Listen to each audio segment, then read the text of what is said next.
Perks. It was a balmy evening in the Southwest.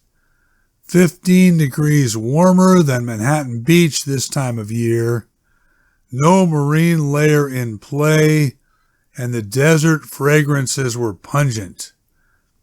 I couldn't pinpoint any of them, but flowering cactuses, cottonwoods, velvet mesquite, and night-blooming cereus might qualify. I'd admittedly gotten a little thrown off there in a guy's condo, guy named Whalen. There'd been a card game, and a few more people showed up, and someone suggested something you could interpret funny.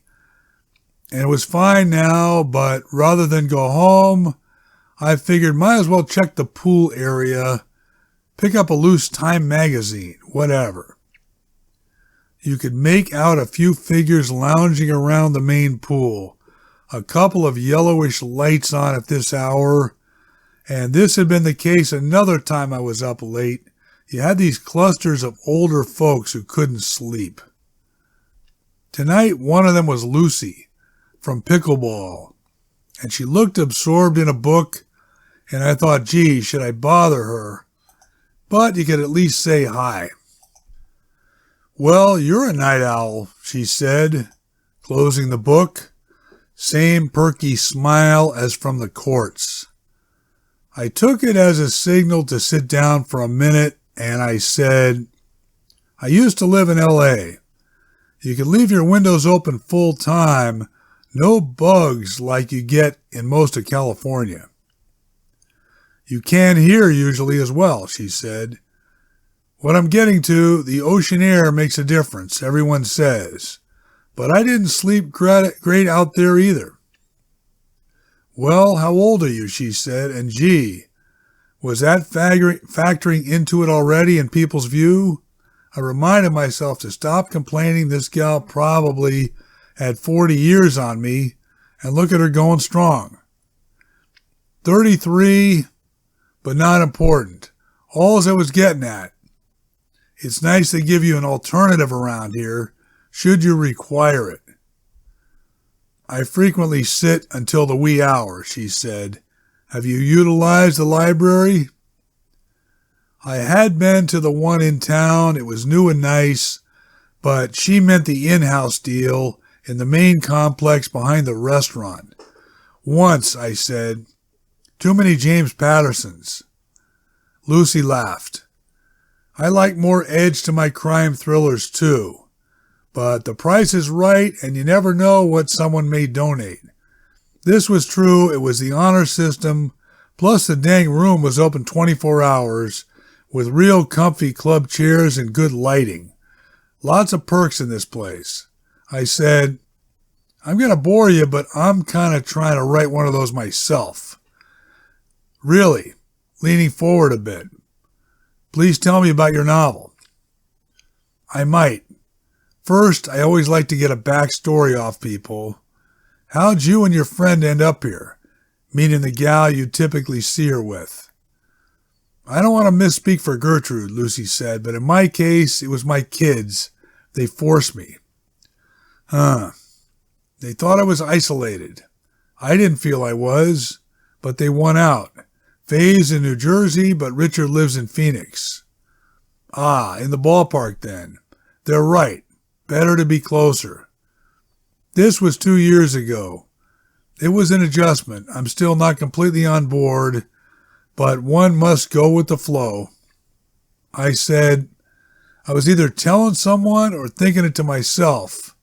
You have a spark. You know that? Lucy laughed.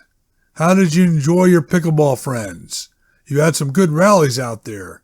Gertie and I, we don't get on court with them much. We stick to our comfort zone of about 4 other senior citizens. Funny you ask, I said. I mean, I don't know any of them real well, but yeah, someone invited everyone back to their unit. Except I had a strange feeling they were going to start to pair off. So here I am. That's sort of it. Well, she said, I suppose we all remember a few of those back in high school. It is awkward being the odd person out. That was definitely part of it. No need to get into more detail. That holy Toledo, there was a possible full-fledged orgy developing back there among the interesting pickleball friends. Lucy, no doubt, had to fend off a few suitors in her day.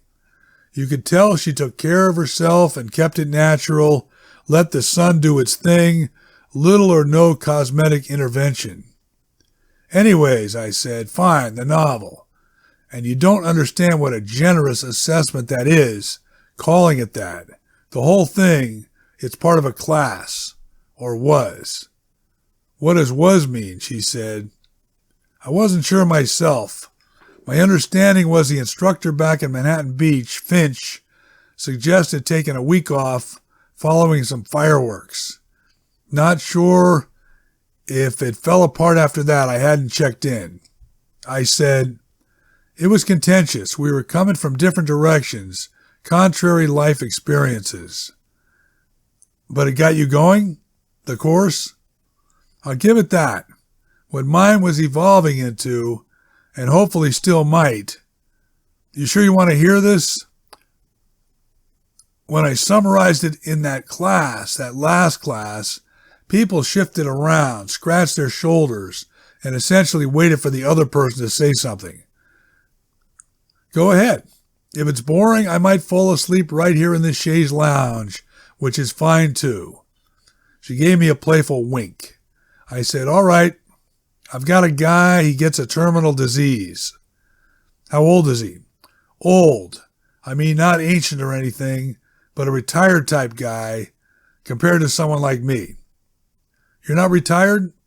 I assume most people here were. I can't tell if you're joking, but you're firing off questions staccato-like, and that's good. Don't let me hamper that. I'm talking a typical retired guy, work for the utility company or similar, full career, straight through, got the gold watch at the banquet. I see. You think he developed the disease due to inactivity and retirement? I don't get you, but now I guess I do. Not the physical slowing down so much, you're saying, but more the spirit being broken? Yes, being bored. Nothing dynamic to get up for in the morning. So the person doesn't. Good point. That may be my guy. Then again, he might have smoked 2 packs of Camels a day for 50 years. That could be as well, Lucy said. Anyhow, I said, the guy's kids, grown of course, are hounding him all the time on the phone. Subtle stuff. Not coming at him direct, but prodding him. As far as treatment options, experimental therapies and such, no, I don't think he's going to get treated. His doctor might recommend it, since that's what they do. They don't want you doing nothing. But my guy is a straight shooter. He asks his doc for a couple example patients who were in his shoes and got the treatment and are still around a few years later. The doc says he'll check into it, and my guy says, how about one? Just give me one. You're implying the recommended treatments are ineffective, that the physician is unable to produce the one example patient. I said, I feel like you know me pretty well. You're on my page. Could we have been married, or brother and sister perhaps, in a past life? Don't laugh, Lucy said. I may very well believe in those.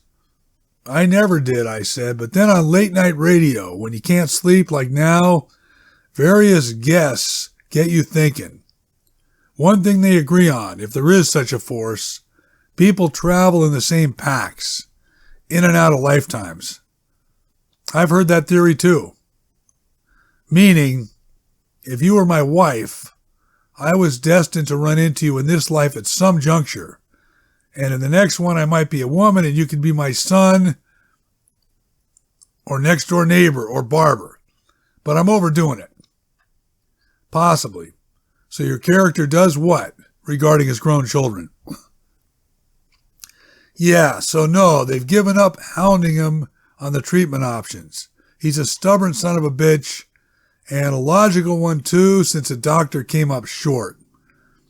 So they're persuading him to visit them more, perhaps move in so his final care is established. They haven't got that far. They're trying to get him to live to the fullest before he starts deteriorating. Do they use that word? They try not to, but he puts it in their face, so they agree that yes, that's their motivation, while he's still in good shape to have some adventures. Well, the premise seems reasonable. You'd think. Did you ever watch the old show Run for Your Life with Ben Gazzara? Oh yes. I haven't heard that one mentioned in years. Way before my time, but I started looking at it on YouTube. So you remember this setup. Each week he does something he probably wouldn't otherwise do. Takes a chance and goes for it. He's trying to grab all the gusto he can in the time he has left. It's an admirable concept, she said, and each episode was independent, correct? Right. Standalones, I said. So they're making suggestions. My guy's offspring, like go experience New Zealand. Go snorkeling in the Caribbean. Let's see what else. Go on one of those tours they have of 9 major league ballparks. Even go skydiving if he wants. Anything at all, and they'll take care of it. They mean well. I could see my kids coming at me with a similar push. Sure, they do. But my character, Bobby, he doesn't want to do any of that stuff. I'm picturing him more of a Trent, she said, or a Gregory. Fine, I can change it. Anyways, he stops taking their calls. I mean, he might start up again, but for now, they can't take no for an answer. Lucy nodded. That could beat you down. So what does he want to do? Surely not simply sit around. He's got 2 things he's dialed into. He wants to go to Area 51 and see a UFO. And then maybe stop in LA and kill a particular guy.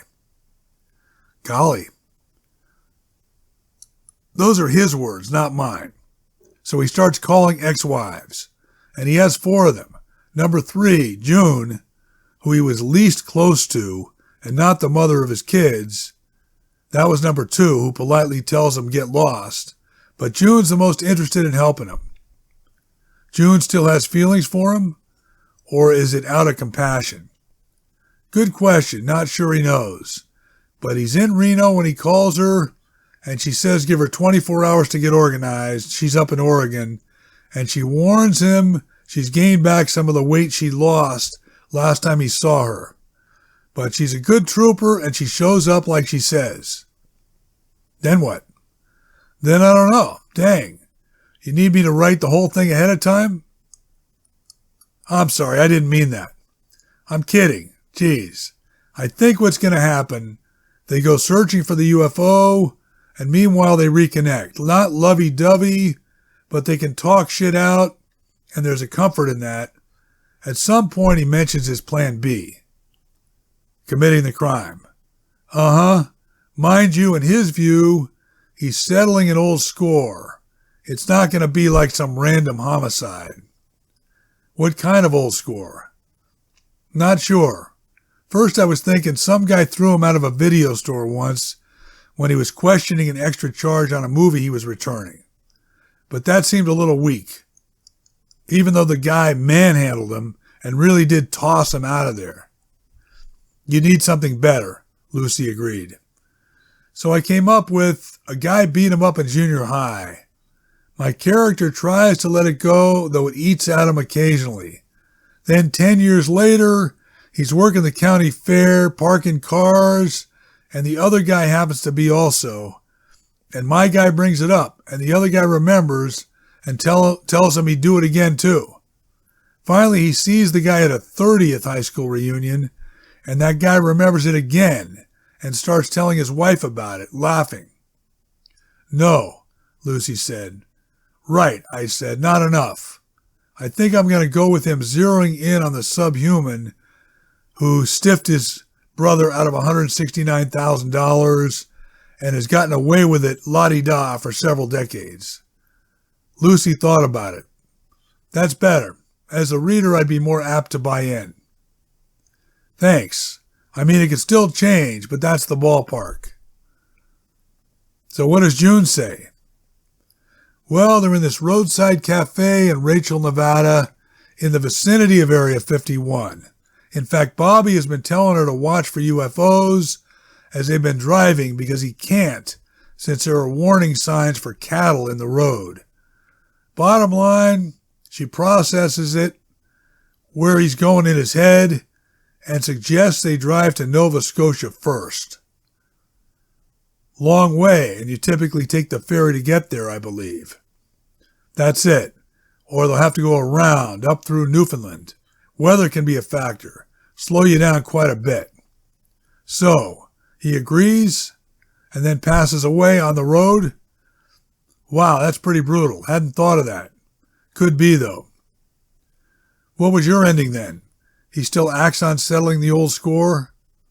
Hard to say. I'm at the point, still in the scene in the cafe, they're having dessert, where he questions her motivation, but doesn't say no either. That's nice. They sound like a sweet couple.